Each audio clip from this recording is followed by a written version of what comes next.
size güzel bir köfte hazırlamak istiyorum. İçi kaşarlı, böyle top şeklinde olup çıtır çıtır mantosu olan, yağda kızarmış böyle top top köfteler olacak.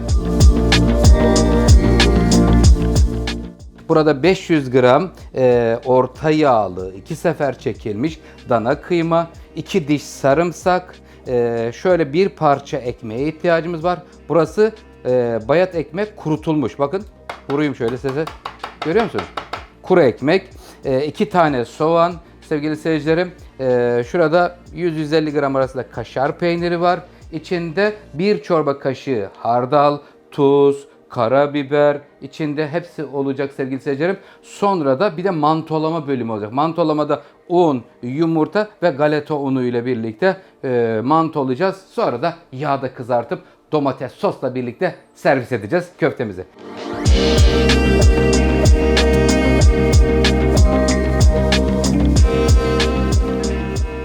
Evet efendim, köftemizin soğanlarını incecik doğradıktan sonra tavanın içine alıyorum. Önce yarı kıvamda soğanları pişireceğiz. Sonra da kıymanın içine dahil edeceğiz. Soğanlarımızı tahtadan tavaya kaydırırken asla keskin yerini tahtaya sürtmeyelim. Bıçağımızın keskin yeri kaybolur. Bıçağımızı böyle ters çevirip kaydırıyoruz ki keskinliğine zarar gelmesin diye. Hemen üzerine şöyle 4-5 çorba kaşığı kadar zeytinyağı veriyorum. Sevgili seyircilerim, tuzunu ekliyorum. Soğanları öncelikle burada bir az tuzu vereyim. Biraz da sonra kıymaya da tuz vereceğiz çünkü. Birlikte güzel zeytinyağı, tuz, soğan bir kavruluyor ama %100 kavrulma değil. Sadece soğanların yumuşadığına kadar kavuracağız. Sonra da ilk sıcaklığı çıkınca kıymanın içine alacağız.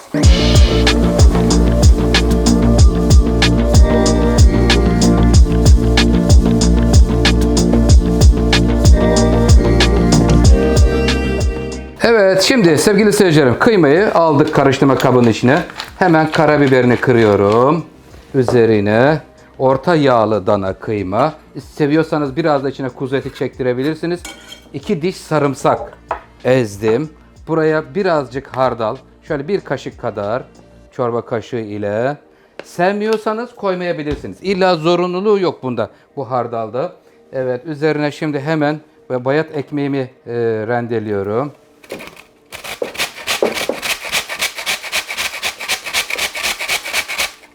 Bakın bayat ekmek görüyor musunuz? Ne kadar güzel duruyor. Galeta unu değil, ekmek rendeliyorum.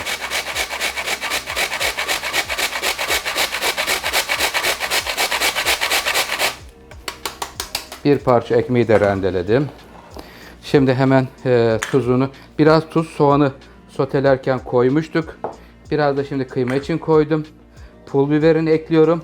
Kimyon mesela güzel olur. Kimyon seven seyircilerim içine kimyon koyabilirsiniz. İsterseniz biraz kekik ilave edebilirim. Az bir şey, böyle azar azar olsun ki baskın aromalar çok öne geçmesin. Hafif böyle derinlerden bir kokusu gelsin. Şimdi buranın üzerine sotelediğim soğanı alıyorum. İlk sıcaklığı çıktı. Soğanımız görüyorsunuz. 2 tane ince doğranmış soğan geliyor buradaki kıymanın üzerine. Değişik bir köfte. İçi kaşarlı olacak. Daha henüz kaşarını şimdi değil, top şekline getirdiğim anda vermeyi planlıyorum. Sevgili seyircilerim, hemen tezgahımı bir sileyim. Ondan sonra kıymamızı hemen yoğurmaya başlayalım.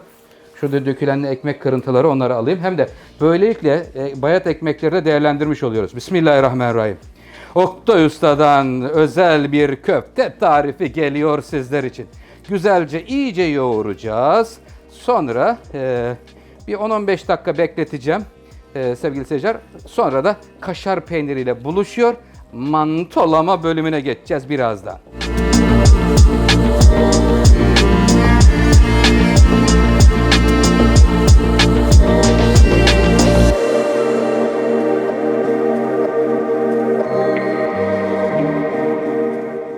Sevgili seyircilerim, köfte için eldivenlerimi değiştirdim. Hemen özetleyelim. Kıymamız, soğan, bayat ekmek, tuz, karabiber, hardal, pul biber, biraz kekik ile güzelce yoğruldu. Görüyorsunuz, son derece güzel, yumuşacık bir köfte oldu. Kaşar peynirini de rendeledim. Şimdi hemen buradan bir parça, yani burası şöyle söyleyeyim, 50 gramlık köfteler yapacağız. Toplamda 10 tane olacak burası. 10 tane köfte yeterli olur. İstiyorsanız daha büyük, daha küçük hazırlamak mümkün. Evet. Şimdi önce yuvarlıyorum. Köftemizin harcını görüyoruz. İçinde yumurta, maydanoz, yok pişmiş soğan var içinde. Şimdi şöyle avucumu getiriyorum. Şurada bir çukur oluşturuyoruz. Kıymetli seyircilerim, şöyle sevgiyle şurada avucunuzun içinde yapacaksınız bu işi. Parmak uçları ile. Evet. Bu hale geldikten sonra içine rendelenmiş kaşar peyniri geliyor. Geldi mi? Geldi. Sonra şöyle yapıyoruz. Parmakları biraz şöyle bakın. Şuradan bastırıyorum. Diğerlerini de biraz kapatıyorum. Evet. Sonra burada içinde kaşar peyniri kalacak. Piştikten sonra ortaya çıkacak. Güzel şöyle parmak uçlarıyla bir kaynaştıracağız. Kaynaştırdıktan sonra da güzelce yuvarlayacağız. Ama kaşar peyniri aman içinde kalsın ki yağda kızaracağı için patlamasın. Ondan dolayı söylüyorum. Evet şöyle. Canım benim. Kaldın mı içinde sevgiyle? Kal orada. Sevdiklerimiz sofrada seni güzel güzel afiyetle yiyecekler inşallah. Görüyor musunuz? Şu güzelliğe bakın sevgili seyircilerim. Evet, köftemiz top şeklinde olacak. Oldu. Ve şimdi hemen köftemizi böyle bu şekilde yapıyorum. Tamamını bittikten sonra un, yumurta, galeta unu mantolamasına geçiyorum.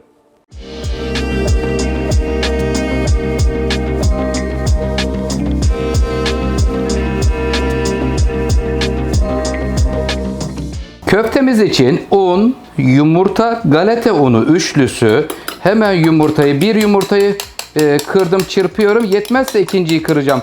Baştan ikisini de kırıp israf olmasın diye bir değişiklik yaptım. Normalde 2 yumurta hazırlamıştım sevgili seyircilerim. Ama sonra 1'e düşürdüm. Yetmezse kırarım bir tane daha. Evet, şimdi köfteyi hazırlayıp dolaba kaldırdım. Dolapta şu anda bekliyor. Hemen bir koşu gidiyorum, dolaptan köfteyi alıp ve geliyorum. Canım gelir misin sevgiyle? Kaç tane köfte çıkmış? 3, 6, 9, 10 tane. Yani 500 gram ile hazırladık. Her köftemiz ortalama 50 gram civarında sevgili seyircilerim. Evet, şimdi mantolama bölümüne geçiyoruz. Önemli bir aşamadayız. Şeklini verdikten sonra bir 10 dakika buzdolabına bekletin ki kendine gelsin. Şimdi burada mantolamada önce unu alıyorum. Bakın her tarafı beyazladı. Sevgiyle beyazlattık mı? Şimdi buradan sonra ikinci sevgiseline gidiyor. Evet, burada çırpılmış yumurtaya daldırıyoruz. Güzelce her yeri tamamen yumurtalanmış olmasına özen gösterelim. Parmakları çok hareketli kullanıyoruz. Sevgili seyircilerim, hiç köfteyi sıkmadan nazik ve kibar davranışlar ile hemen buradan sonra galetonla alıyorum. Hop, gitti mi? Gitti. Hemen şöyle. Canım benim. Her yer Allah. Tamam. Ellerim yumurtalı, o yüzden 2 kişiyle yaparsanız çok güzel olur. Bir kişi galeta unundan, yumurtadan sonra galeta unu mantosunu yaparsa çok güzel olur sevgili seyircilerim. Evet, şöyle bolca her yerine hafiften şöyle bir sıkabilirsiniz sevgiyle. Tamamen kaplasın, yapışsın diye şeklini bozmadan hafif şöyle parmaklarınızla şu avuç arasında güzelce galeta unu her yerini kaplasın ki çıtır çıtır olan, içinde erimiş kaşarıyla birlikte güzel bir köfte ve alıyoruz servis tabağına. Evet, işlem bu şekilde.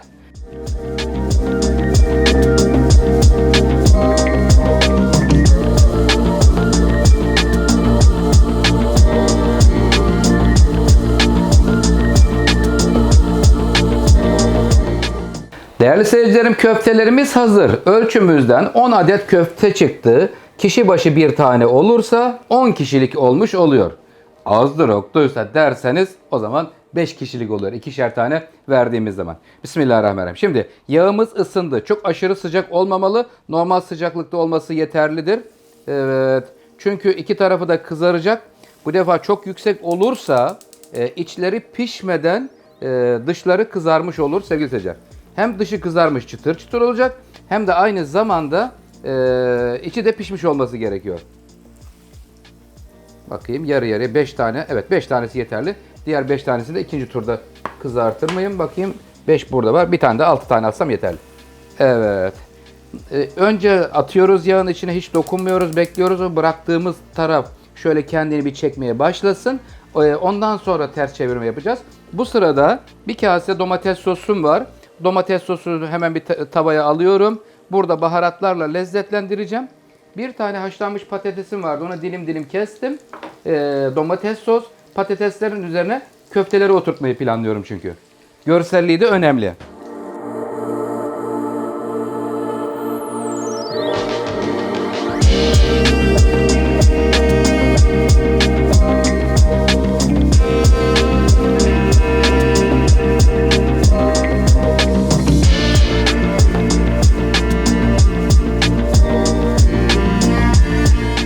Evet, köftelerimiz güzelce kızardı. İçi kaşar peyniriyle dolu. Domates sos ile servis edeceğim. Bakın şuradan kaşar peyniri birazcık çıktı. Kıymetli seyircilerim, ucundan şuradan görünüyor. Erimeye başlamış çünkü çok güzel oldular.